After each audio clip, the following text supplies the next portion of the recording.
తెలియని వరకుల సాగుతున్న పయనం.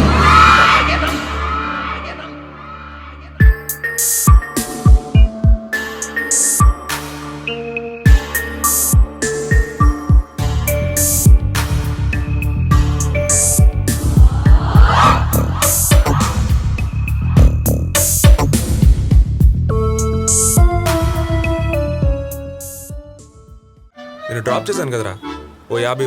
మా 2000 అడిగితే 200 ఇస్తావేంటమ్మా? ఇవే ఉన్నాయిరా, అడ్జస్ట్ చేసుకో. ఇంకా ఎక్కువ అడిగితే మీ నాన్న దగ్గర నా దొరికిపోతాం. దగ్గర 200 ఉన్నాయిరా. డొక్కు బండి వేసుకుని పెద్ద ఏయ్, దేన్ని పట్టుకుని డొక్కుబండి అంటున్నావు? నా బండి లీటర్కి 60 కిలోమీటర్ వస్తుంది. నీ కారు ఇస్తుందా? ట్రాఫిక్ జామ్ అయినా నేను సరసరి వెళ్ళిపోగలను. నువ్వు వెళ్ళగలవా?